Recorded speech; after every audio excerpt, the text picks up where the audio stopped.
hoş geldiniz.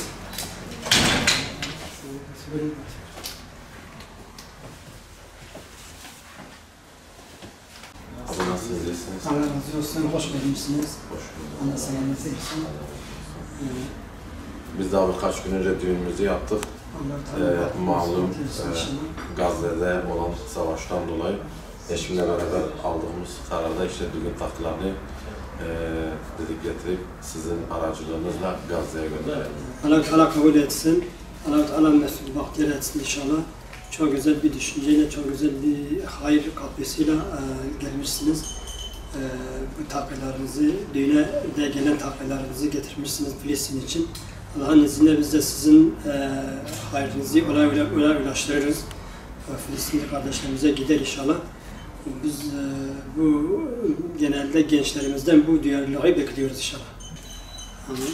Allah kabul etsin inşallah.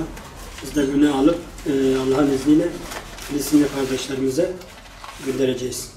Malumunuz Gazze'de uzun bir süredir savaş var. Her ne kadar 2-3 yıldır gözler önünde olsa da uzun yıllar önce de defalarca zalim Siyonistler ara ara onlara saldırıyordu ve biz bunu çocukluğumuzdan beri, ufak yaşlardan beri ailemizin bize vermiş olduğu terbiye doğrultusunda, ailemizin bize öğrettikleri doğrultusunda hani biz buna yabancı değildik.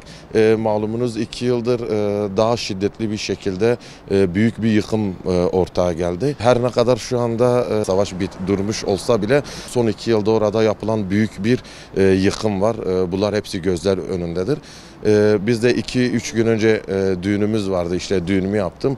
Eşimle beraber işte ortaklaşa aldığımız kararda düğün takılarını getirip Yetimler Vakfı aracılığıyla Gazze'deki yetimlere, Gazze'deki Müslüman halka bir nebze de yardım edebilmek babında biz de gelip takılarımızı hediye ettik Gazze'ye.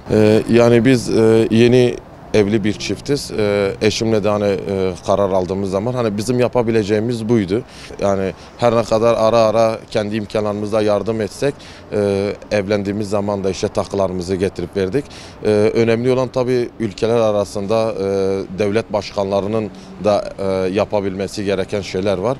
Artık biz kendimize düşeni yaptık. İnşallah onlara bir nebze de şu oluruz. Artık onlar da inşallah ellerinden geleni yaparlar.